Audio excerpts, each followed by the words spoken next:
Topic है proton की खोज।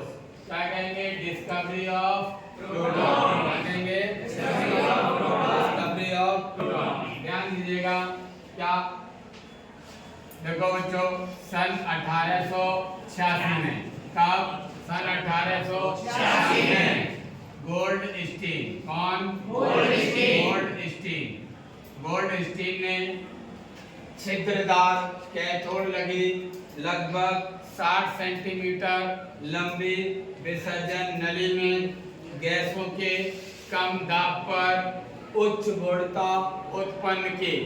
तो उन्होंने देखा कि इस विसर्जन नली में कुछ ऐसी किरणें उत्पन्न होती हैं जो एनोड से कैथोड की ओर जाती हैं और छिद्रदार कैथोड को पार करके दीवार पर चमक उत्पन्न करती हैं।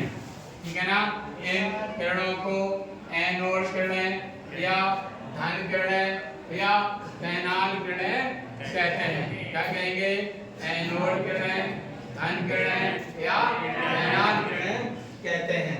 ठीक है ना?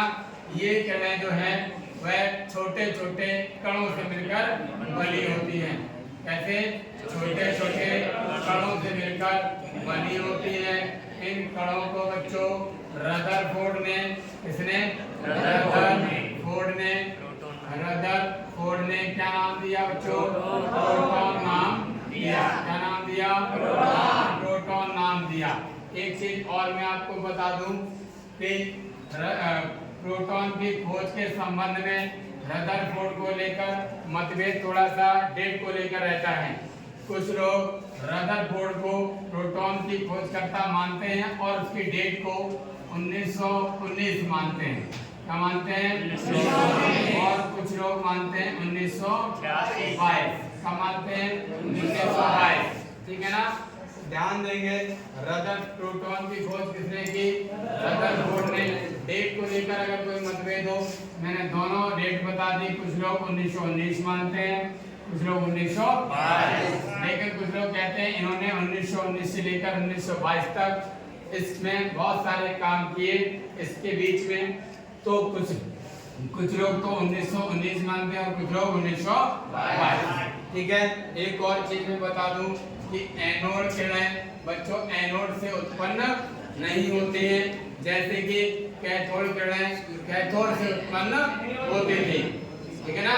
कैथोड किरणें कैथोड से उत्पन्न होते थे और एनोड की तरफ जाती थी।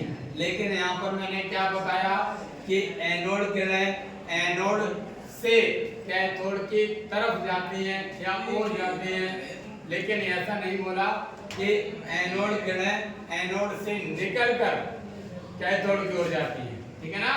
इसका मतलब ये हुआ कि कैथोड से कैथोड किरणें निकले, इसी के विपरीत दिशा में और किरणें उत्पन्न हुए, वो क्या कहलाई? एनोड किरणें। थ्योरी को एक बार रिपीट कर देता हूँ फास्टली। देखो, सन 1886 में गोल्डस्टीन ने छिद्रदार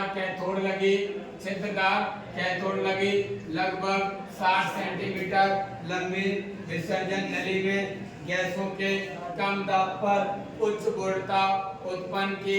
तो उन्होंने देखा कि विसर्जन नली में कुछ ऐसी किरणें उत्पन्न होती हैं जो एनोड से कैथोड की ओर जाती हैं और छिद्रदार कैथोड को पार करके दीवार पर चमक उत्पन्न करती हैं। इन किरणों को क्या कहा गया?